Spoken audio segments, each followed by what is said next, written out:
तरह से समझते हैं, जहाँ आप लार्ज कैप या ब्लू चिप फंड में से इन्वेस्टमेंट करते हैं, तो अगर आपको वहाँ पे ऐसे 15% का ऐसे रिटर्न मिलता है सालाना। अगर हम मिड कैप में इन्वेस्टमेंट करते हैं, तो यहाँ पे हमें ऐसे 15 से 20% के बीच में सालाना ऐसे रिटर्न मिलता है। वहीं पे अगर हम स्मॉल कैप में इन्वेस्टमेंट करते हैं, तो हमें 25-30% का ऐसे सालाना ऐसे रिटर्न मिलता है।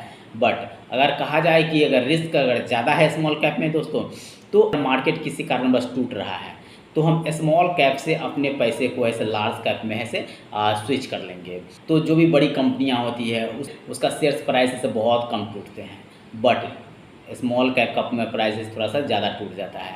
जहाँ अगर बात करते हैं हम कि अगर लार्ज कैप का या ब्लू चिप फंड जो उसका ऐसे अगर 10% या 5% या 10% से अगर प्राइस टूटता है, तो मिड कैप का ऐसे जहाँ बात किया जाए तो 20% टूट जाता है, और स्मॉल कैप का ऐसे 30% ऐसे टूट जाता है।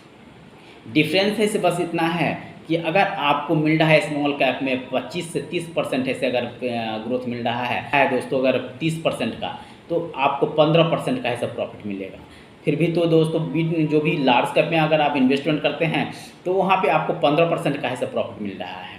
तो अगर आप स्मॉल कैप में इन्वेस्ट कर रहे हैं, तो यहाँ पे आपको 30% मिल रहा है। अगर टूटने के बाद भी अगर 15% ऐसे अगर मिल रहा है, तो कितना रिस्क है?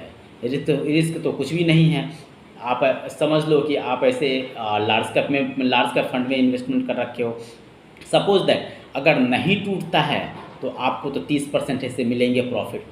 तो सोचो, अगर 15% जहाँ पे प्रॉफिट मिल रहा है और यहाँ पे 30% प्रॉफिट मिल रहा है, अगर आप चाहेंगे तो अपने फंड को ऐसे 2 गुना प्रॉफिट कर सकते हैं।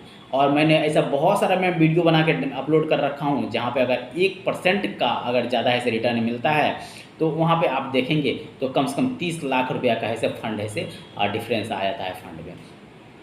तो आप सोच सकते हो कि यहाँ पे 15% का डिफरेंस आ रहा है, तो कितना का ऐसे फंड का डिफरेंस हो सकता है। हाँ, यहाँ पे आप एक ट्रिक अपना सकते हैं कि जहाँ जब देखें कि अगर मार्केट ऐसे टूटने वाला है, टूट रहा है, धीरे धीरे मार्केट टूटना शुरू हो गया, तो अपने पैसे को जो स्मॉल कैप में आपका पैसा है फंड में, वो उसे आप ऐसे लार्ज कैप में स्विच कर दें, ताकि आपको वहाँ पे 10% टूटेंगे।